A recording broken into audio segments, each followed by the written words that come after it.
جی سلیمان uncle, تو میں کہہ رہا تھا کہ ہمیں اس معاملے پہ نا آرام سے بات کرنی چاہیے. اور مس حیا، سوری مسز حیا، تو یہ جانتی ہیں کہ میں یہاں کیوں آیا ہوں. اس نے بات کر کے پھر سے گردن موڑ کر ایک فاتحانہ نظر حیا پہ ڈالی اور ابا نے اس کے نگاہوں کے تعاقب میں حیا کو دیکھا اور پھر انہی الجھی نگاہوں سے ولید کو. ولید، یہ میرا گھر ہے، یہاں اس طرح کے معاملے ڈسکس کرنے کا کیا مطلب ہے؟ ابا کو جیسے اس کا آنا اور یہ سب کچھ کہنا بالکل بھی اچھا نہیں لگ رہا تھا. روہیل، تایا، ابا سب کے ماتھے پہ بل تھے جیسے کسی کو یہ پسند نہیں آ رہا تھا. اور جواباً وہ بھی کہنے لگا، ارے بات گھر کی تھی نا، اسی لیے تو میں نے سوچا کہ گھر میں ہی کر لی جائے. جو چیز میرے پاس ہے اسے دیکھ کر آپ کو اندازہ ہوگا کہ آپ لوگ اتنی آسانی سے میرے شیئرز سیل نہیں کر سکتے. ولید، یہ کوئی طریقہ نہیں ہوتا، داور بھائی ناگواری سے کہتے ہوئے اٹھے تھے اور روہیل بھی برہمی سے کچھ دیکھ رہا تھا اور ارم اسی طرح کونے میں کھڑی تھی. شاید اسی کسی نے جانے کے لیے نہیں کہا تھا، یا شاید کہا بھی تھا تو تب بھی وہ کھڑی رہی تھی. وہ غالباً سارا تماشا دیکھنا چاہتی تھی،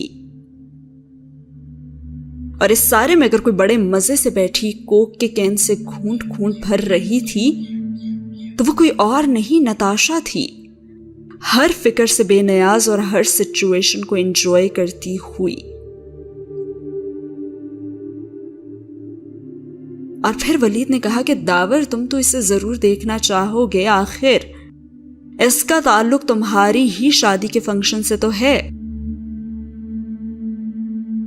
اور یہ کہتے ہوئے وہ کھڑا ہوا اور حیا کی طرف دیکھ کر اپنی جیب سے ایک پلاسٹک ریپر نکالا جس میں رکھی سی ڈی صاف نظر آ رہی تھی. اس نے سی ڈی حیا کو دکھاتے ہوئے اس سے پوچھا کہ کیا میں اس کو چلا دوں؟ اور سب لوگ اس بات پر مڑ کر حیا کو دیکھنے لگے تھے. وہ جو ساکت سی کھڑی بنا پلک جھپکے اسے دیکھ رہی تھی، اس بات پر بے اختیار اس کے قدم پیچھے ہٹے. کمر دیوار سے جا لگی اور ہاتھ میں پکڑی ٹرے اب بہت وزنی ہو گئی تھی. اور اب روہیل برہمی سے بولا اور کہنے لگا، جو بات کرنی ہے ابا سے کرو. اور اس کی بات کو تو ولید نے جیسے سنا ہی نہیں تھا. اور اسی لمحے جہان خالی سیڑھیاں اترتا دکھائی دیا. جو بات کرنی ہے نا مجھ سے کرو. ہاں بولو، کیا مسئلہ ہے؟ وہ جیسے اب فارغ ہو کر بہت سنجیدگی سے کہتا ولید کے سامنے آ کر کھڑا ہوا تھا. اب جہان اور ولید آمنے سامنے آ چکے تھے اور حیا نے امید سے جہان کی طرف دیکھا. اس نے سوچا کہ وہ یقیناً سمجھ جائے گا کہ یہ وہی ویڈیو ہے اور وہ ابھی ولید کو کچھ دے مارے گا یا سی ڈی کے ٹکڑے ٹکڑے کر دے گا. اسے پوری امید تھی کیونکہ وہ تو جانتا تھا اس ویڈیو کے بارے میں اور اسی نے تو ویڈیو ہٹوائی تھی. لیکن اس کی اس بات پہ تو ولید کی مسکراہٹ مزید گہری ہو گئی. کہنے لگا، یہ شو ٹائم ہے اور تم تو اس شو کو ضرور دیکھنا چاہو گے. بات کے اختتام پہ ولید نے پھر حیا کو دیکھا تھا اور اس کا بار بار حیا کو دیکھنا سب کو الجھن اور عجیب سی کیفیت میں مبتلا کر رہا تھا. آخرکار جہان نے اس سے پوچھ ہی لیا کہ کیا ہے سی ڈی میں. جہان نے سنجیدگی سے اس سے پوچھا تھا، البتہ آنکھوں میں ذرا سی الجھن تھی. وہ نہیں سمجھا تھا. اللہ، جہان واقعی نہیں سمجھا تھا کہ اس سی ڈی میں کیا ہو سکتا تھا. اس کا دل زور زور سے دھڑکنے لگا تھا. جہان نہیں سمجھا تھا. وہ بتانا چاہتی تھی اسے, وہ کہنا چاہتی تھی اور چلانا چاہتی تھی کہ جہان اس سے مت پوچھو اور پلیز جہان اسے گھر سے نکال دو, اسے کچھ دے مارو مگر اسے یہاں سے بھیج دو. لیکن سارے الفاظ حلق میں دم توڑ گئے تھے اور وہ بھی بڑی ڈٹائی سے کہنے لگا کہ آپ کے گھر کی چیز ہے تو آپ تو ضرور دیکھنا چاہیں گے اور اس کے بعد آپ ہی فیصلہ کریں گے کہ آپ مجھے اپنی کمپنی میں کس حیثیت سے کام کرنے دیں گے. اور لاؤنج میں تو خاموشی تھی, سب سن رہے تھے, بول تو بس وہی دونوں رہے تھے. اب حیا کا سانس آہستہ آہستہ رکنے لگا اور دم گھٹ رہا تھا. فضا میں آکسیجن کم ہو گئی تھی. لیکن اس میں ہے کیا؟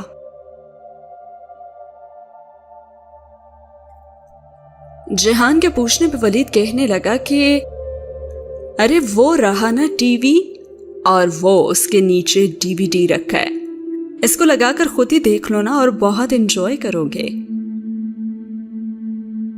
اس نے CD جہان کی طرف بڑھائی اور حیا کے نتنوں سے آکسیجن کا کوئی جھونکا ٹکرایا تھا. سانس, خوشگوانی, امید, ایک کرن سی نظر آئی تھی کہ جہان CD ہاتھ میں لیتے ہی توڑ دے گا اور ولید کو دے مارے گا.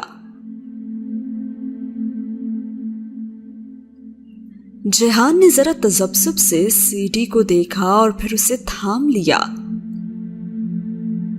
لیکن اسے توڑا نہیں تھا. اور اس نے CD کو کور سے نکالا, الٹ پلٹ کر کے دیکھا اور پھر سر اٹھا کر ولید کی طرف متوجہ ہوا. اور یہ شور کہ اس میں کچھ ایسا نہیں ہے جو کسی کے توہین کا باعث بنے. کیا میں اسے واقعی سب کے سامنے چلا دوں؟ ہاں, اس میں جو ہے وہ سب سچ ہے, کوئی فکسنگ نہیں ہے. چلاؤ, ضرور چلاؤ.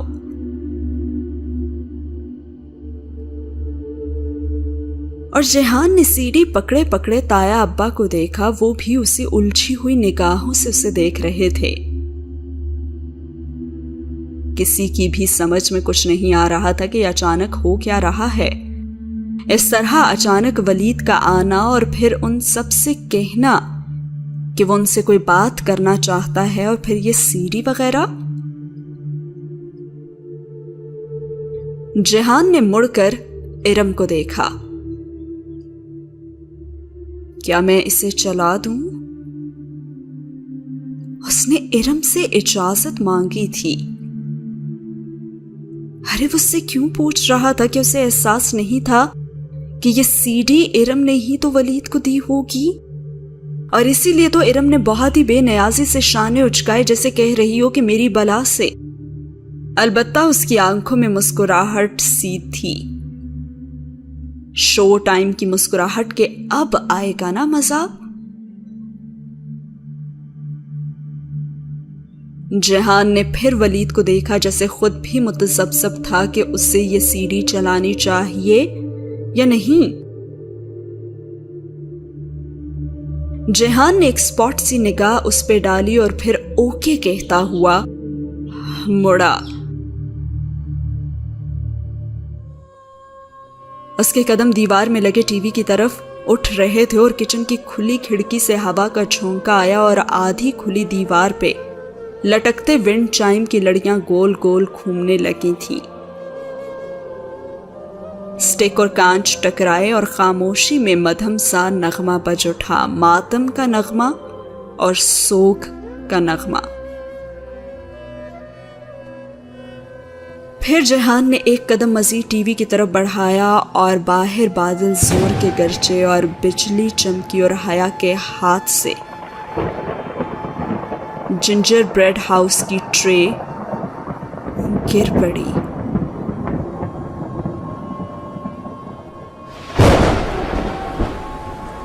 ہلکے سے ٹکرانے کی آواز کے ساتھ ٹرے اوندھے منہ زمین پہ گر گئی اور کوئی تو اس کی طرف متوجہ ہی نہیں تھا.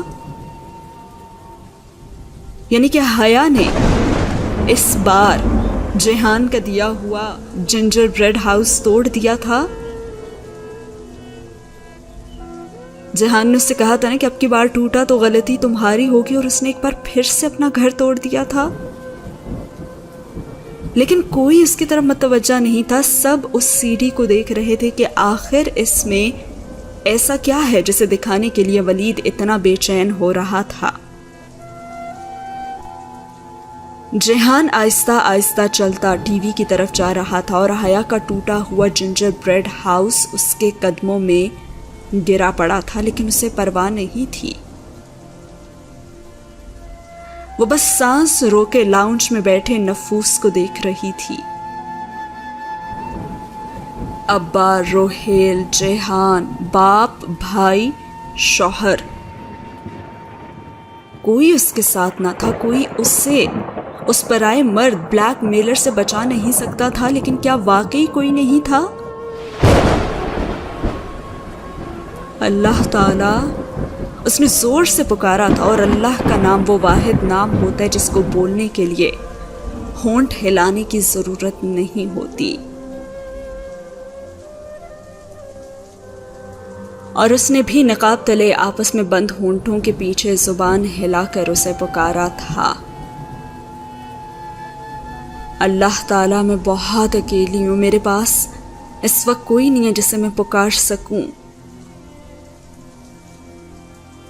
اس نے دیکھا کہ جیہان اب ٹی وی کے پاس پہنچ چکا تھا اور حیا کے دل پہ پڑتا بوجھ اب بڑھتا جا رہا تھا. اس نے اللہ سے مدد مانگی کہ صرف آپ ہی ہیں جو میری مدد کر سکتے ہیں. آپ دے دیں تو کوئی چھین نہیں سکتا. اور پھر اس نے دیکھا کہ جیہان نے ٹی وی کا بٹن آن کیا اور پھر ریموٹ سے ڈی وی ڈی چلایا، اور اب ٹی وی سکرین نیلی آ رہی تھی.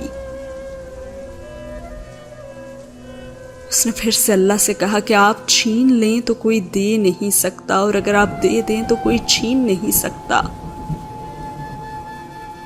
اس نے دیکھا کہ جیہان نے جھک کر بٹن دباتے ہوئے ڈی وی ڈی کی پلیٹ باہر نکالی، اور دفتن ریموٹ اس کے ہاتھ سے پھسل پڑا تھا اور ماربل کے فرش پہ ریموٹ گرا تھا. اور چند لمحے مزید گزر گئے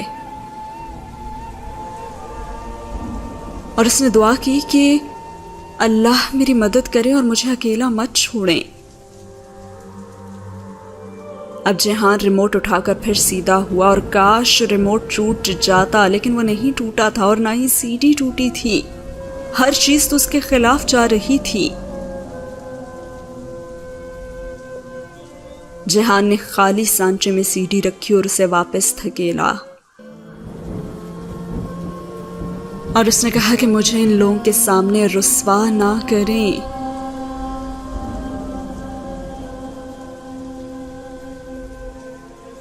اور اسکرین پہ اب مینیو لکھا آ رہا تھا، اور جیہان نے ذرا پیچھے ہو کر ریموٹ سے پلے کا بٹن دبایا،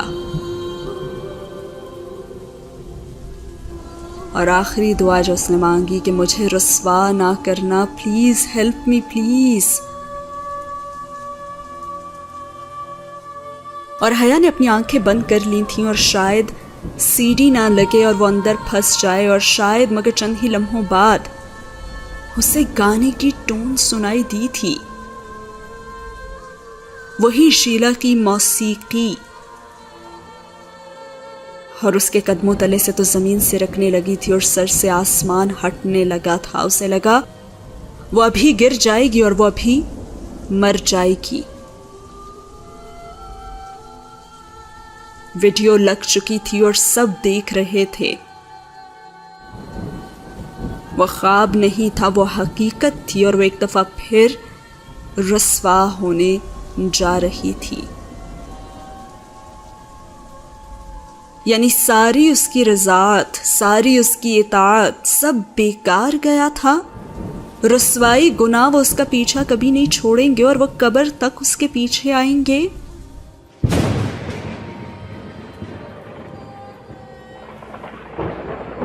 اس نے اپنی سرخ پڑتی بند آنکھیں کھولی. لاؤنج کا منظر ذرا دھندلا رہا تھا. اس نے ابا کے چہرے کو دیکھنا چاہا جو بہت شاکڈ سے اسکرین کو دیکھ رہے تھے.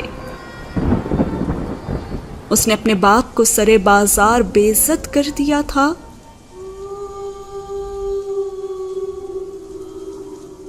اس نے روہیل کا چہرہ دیکھنا چاہا جسے سمجھ ہی نہ آ رہا ہو کہ یہ کیا ہو رہا ہے. اس نے تایا ابا کے چہرے کو دیکھنا چاہا. غیظ و غضب، غصہ، پیشانی کی تنی، فہمے سرخ پڑتا چہرہ. اس نے سائمہ تائی اور اماں کے چہروں کو دیکھا جو کہ ہکا بکا تھے.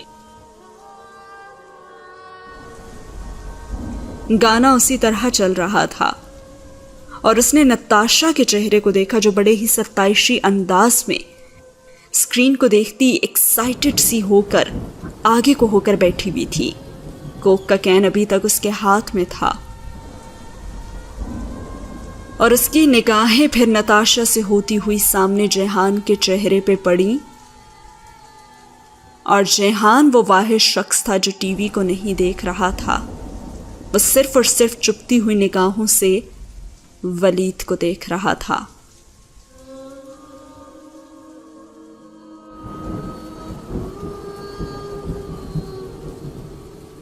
اور ولید، تب اس نے ولید کو نہیں دیکھا تھا. اسی کے ساتھ آج کی ویڈیو کو کرتے ہیں ختم. کیا دیکھا ولید نے، ابا نے، روہیل نے، نتاشا نے، جیہان نے، تایا ابا نے، سائمہ تائی اور فاطمہ نے، جو کہ نہیں دیکھ پائی حیا سلیمان؟ کیا تھا اس سی ڈی میں؟ کیا ری ایکشن ہوگا جیہان سکندر کا؟ کیا اس کی ویڈیو گھر والوں کے سامنے آنے کے بعد اس کے گھر والوں کا کیا ری ایکشن ہوگا؟ کیا واقعی گناہ پیچھا نہیں چھوڑتے انسان کا قبر تک؟ کیا ہوگا یہ سب ہم جانیں گے آنے والی ایپیسوڈ میں. اگر آپ لوگوں کو ویڈیو اچھی لگی ہو یا آپ لوگوں کو لگتا ہے کہ اس ویڈیو میں کیا تھا، یا پھر اس ویڈیو کو دیکھنے کے بعد کون اس کے ساتھ کھڑا ہوگا اور کس طرح سے جیہان اسے اس رسوائی سے بچائے گا، یا کیا ہو سکتا ہے، کامنٹ سیکشن میں مجھے ضرور بتائیے گا. اگین میں یہی کہوں گی کہ ٹھیک ہے، اس سے غلطی ہو گئی، ویڈیو بن گئی. میں مانتی ہوں کہ ہمارا جو معاشرہ ہے اس میں مرد اگر کچھ کرتا ہے تو اس پہ اتنی بات نہیں ہوتی ہے. جیسے کہ روہیل نے نتاشا سے، ایک نان مسلم لڑکی سے شادی کی، سب کچھ اس نے کیا، ٹھیک ہے، ایک جنرل اسی میں سے اگزامپل لے لیتے ہیں. لیکن جب وہ گھر آیا، اس لڑکی نے اسلام قبول کیا، تو گھر والوں نے اپنی عزت بچانے کے لیے اور یہ سب کرنے کے لیے ہنسی خوشی کر لیا کہ ہاں لوگ باتیں بنا رہے ہیں تو ہم ان کی شادی کر دیتے ہیں، لوگوں کا منہ بند ہو جائے گا. لیکن وہ بندی جس کا ایک جائز رشتہ جیہان سے تھا، اسے کیا کچھ فیس کرنا پڑا. تو ہمارے ہاں جو لڑکی ہے وہ بیچاری شروع سے ہی اسے اتنا گھر کی عزت اور جیسے سب کچھ اسی کے نام پہ ہے، مرد حضرات کچھ بھی کر لیں، کچھ اس ٹائپ کا ہماری سوسائٹی میں بن چکا ہے. میں یہ نہیں کہہ رہی کہ عورت مظلوم ہے اور مرد جو ہے وہ نہیں ہے. آج کل مرد بھی بیچارہ بہت کچھ فیس کر رہا ہے، لیکن عورت پہ جب بات آتی ہے تو لگتا ہے کہ عزت تو صرف جو ہے وہ عورت کے نام پر ہی ہے. میں یہاں پہ بالکل بھی عورت کو مظلوم یا وہ اس طرح سے نہیں کہہ رہی ہوں. میں اس پرٹیکولر سینیریو کی بات کر رہی ہوں کہ یہاں پہ عورت کو جو ہے وہ ساری مشکلات، عزت، یہ سب دکھایا گیا ہے، جبکہ مرد کو اس ناول میں دکھایا گیا کہ کتنی آزادی حاصل ہے. روہیل اور حیا کے کمپیریزن کے ذریعے یہ بات دکھائی گئی ہے. لیکن اگر ہمارے معاشرے میں دیکھا جائے تو آج کل کیا ہو رہا ہے کہ عورت کارڈ جو ہے وہ بہت استعمال ہو رہا ہے. عورتیں بھی غلط فائدہ اٹھا رہی ہیں اپنی اس عورت کے ٹیگ کو استعمال کرتے ہوئے، اور مردوں کو ذلیل کیا جا رہا ہے. آپ لوگ ہر طرف دیکھ سکتے ہیں سوشل میڈیا پہ. تو مجھے لگتا ہے کہ آج کل جو ہے ہر چیز میں برابر رائٹس جو ہیں وہ عورتیں آگے ہو کے لے رہی ہیں اور اپنے رائٹس کا غلط بھی استعمال کر رہی ہیں، اور دوسری طرف مرد حضرات بھی پیچھے نہیں ہیں. تو مجھے لگتا ہے کہ دونوں برابر ابھی جو ہیں وہ اس لیول پہ چل رہے ہیں. لیکن اس پرٹیکولر سینیریو میں دیکھا جائے تو عورت کافی پستی بھی دکھائی جا رہی ہے. اس کے رائٹس، اس کی جائز حقوق بھی جو ہیں ان کے لیے بھی اسے کتنا لڑنا پڑ رہا ہے اور کافی کچھ ہے. جبکہ مرد کو تو بھائی بہت ہی آزاد دکھایا گیا، اپنی مرضی سے کچھ بھی کر لو اور واپس آ کے خاندان والے بات بھی نہیں کریں گے. لیکن اگر اس کے کمپیریزن میں لڑکی تھوڑا سا بھی کچھ آزادی کو حاصل کرنے کی کوشش کرے تو اس کے لیے بہت ساری باتیں ہیں. اگر صرف یہ چاہے ویڈیو ہی تھی، جو مجھے نہیں لگتا کتنا بڑا ایشو ہونا چاہیے تھا، لیکن میں مانتی ہوں کہ کچھ جگہوں پہ، کچھ گھروں میں اس طرح کی ویڈیوز بھی بہت زیادہ برا سمجھا جاتا ہے ان کو، اور کوئی اس چیز کو مانتا نہیں ہے کہ ہاں بھائی غلطی ہو گئی یا کچھ ہو گیا، بلکہ اس کا قصوروار لڑکی کو ہی سمجھا جاتا ہے۔ مجھے لگتا ہے کہ یہاں پہ نمرہ احمد صاحبہ جو ہیں وہ اس طرح سے اس کو بتا رہی ہیں کہ دیکھیں اگر آپ کی کوئی فیملی ایونٹ ہوتا ہے، آپ ڈانس کرتے ہو، آپ جو مرضی کرتے ہو، آپ کی پکچرز بھی ایون ہوتی ہیں، اور وہ اگر صرف فیملی کی حد تک رہتی ہیں، جیسے ہمارے بھی شادی کے فنکشنز میں ویڈیوز بنائی جاتی ہیں تو وہ گھروں تک محیط رہتی ہیں، آپ کے کزنز دیکھ رہے ہوتے ہیں یا آپ کے فیملی ممبرز دیکھ رہے ہوتے ہیں، لیکن اگر وہی چیز آپ کی پرسنل اٹھا کر انٹرنیٹ پر ڈال دی جائے تو وہ غلط طریقہ ہے، اور اس وقت آپ کی فیملی کا ریاکشن وہ گھر میں بنی ہوئی ایک ویڈیو کی طرح نہیں ہوتا، آبویسلی وہ ورسٹ ہو جاتا ہے، بدنامی ہوتی ہے، کیونکہ آپ کی بہن بیٹی یا جو بھی کوئی پبلک پراپرٹی تو نہیں ہے، بے شک آپ کتنے بھی ایڈوانس کیوں نہ ہو، آپ کی پرائیویسی آپ کی اپنی ہوتی ہے، آپ نہیں چاہتے ہو۔ بہت سے لوگ میں نے دیکھے ہیں، میرے سرکل میں بھی ہیں، جو کہ اپنی بہت اوپن مائنڈڈ، بہت ڈفرینٹ ان کا کلچر ہے، بٹ اسٹل وہ سوشل میڈیا پہ اپنی پکچرز پوسٹ نہیں کرتے ہیں، وہ پسند نہیں کرتے ہیں کہ ان کی اس طرح سے پکچرز جائیں۔ تو آپ ایک انسان کی پکچرز اور ویڈیوز اٹھا کے ہر بندہ دنیا میں کوئی بھی اسے ایکسیس کر سکتا ہے، اس حد تک اگر کوئی چیز جاتی ہے تو فیملی کے لیے پرابلمز ضرور ہوتے ہیں۔ تو آئی گیس اس طرح سے وہ بتانا چاہ رہی ہیں کہ ان لوگوں کے لیے کتنا بڑا مسئلہ ہو سکتا تھا کہ ان کی ایک بہن بیٹی جو کہ مطلب ایک پردہ دار خاتون ہے اور اس کو اس طرح سے رسوا کیا جا رہا ہے، اس کی ویڈیو، اس کی ڈانس ویڈیو کو اس طرح سے پورٹرے کیا جا رہا ہے، تو اس پوائنٹ پہ بہت کم فیملیز ہوتی ہیں جو کہ انڈرسٹینڈ کر پاتی ہیں۔ ہر کسی کو لگتا ہے کہ ہاں بھائی اس بیٹی نے تو ہماری عزت کا جنازہ نکال دیا ہے۔ تو سمہاؤ نمرہ احمد ٹھیک ہے، لیکن مجھے بہت دکھ ہوتا ہے اس طرح کے کیسز دیکھ کے کہ جس میں لڑکی کی اتنی بڑی غلطی بھی نہیں ہوتی ہے لیکن اسے سزا بھگتنی پڑتی ہے۔ انفارچونیٹلی ایسا ہوتا ہے۔ خیر، آپ لوگوں کو کیسی لگی ویڈیو؟ اپنا فیڈ بیک بھی ضرور مجھے دیجیے گا۔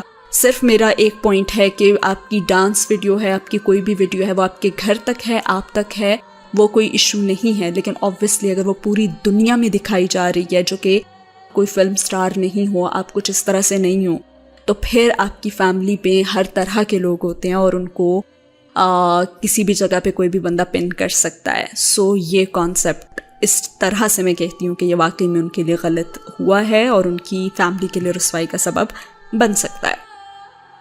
آپ کا کیا کہنا ہے کامنٹ سیکشن میں بتائیے گا۔ بہت رینڈم تھاٹس تھی جن کو میں نے ایک جگہ پہ اکٹھا کرنے کی کوشش کی ہے۔ ویسے بھی ناول ختم ہونے جا رہا ہے تو میں نے سوچا کہ اس بارے میں بھی بات کی جائے کہ حیا اپنی جگہ پہ بالکل ٹھیک تھی، اس کی کوئی غلطی نہیں تھی، لیکن جس طرح سے اس ویڈیو کو آؤٹ کیا گیا اور وہ جانتی تھی کہ ایک فیملی جو کہ اس کے حجاب کرنے پہ بھی اگر اتنی تنقید کر رہی ہے تو یہ آبویس بات تھی کہ اس طرح کی ویڈیو آنے پر بھی انہوں نے اسے بہت تنقید کا نشانہ بنانا تھا۔ وہ بہت اسٹرانگ ہونے کے باوجود بھی ٹیلنٹڈ، خوبصورت، باوفا بیوی اور یہ سب کچھ خصوصیات ہونے کے باوجود بھی اپنی ایک چھوٹی سی زندگی میں جو غلطی تھی جو کہ اس نے خود بھی نہیں کی تھی، مطلب دنیا اس کی یہ ساری خوبیاں ختم کر دے گی، ان کو یاد نہیں رکھے گی اور اس کی جو ایک غلطی ہے وہ بھاری پڑ جائے گی۔ تو یہی ہوتا ہے آج کل کی دنیا میں، تو اسی چیز کو بیان کیا گیا ہے نمرہ احمد صاحبہ کی طرف سے۔ تو سمہاؤ وہ ٹھیک بھی ہیں اور کچھ جگہوں پہ میرا اختلاف بھی تھا، میں نے اس کو بھی بتایا ہے۔ تو یا دیٹس اٹ، ملتے ہیں اگلے ایپیسوڈ میں، تب تک کے لیے رکھیں اپنا بہت سارا خیال۔ اللہ حافظ۔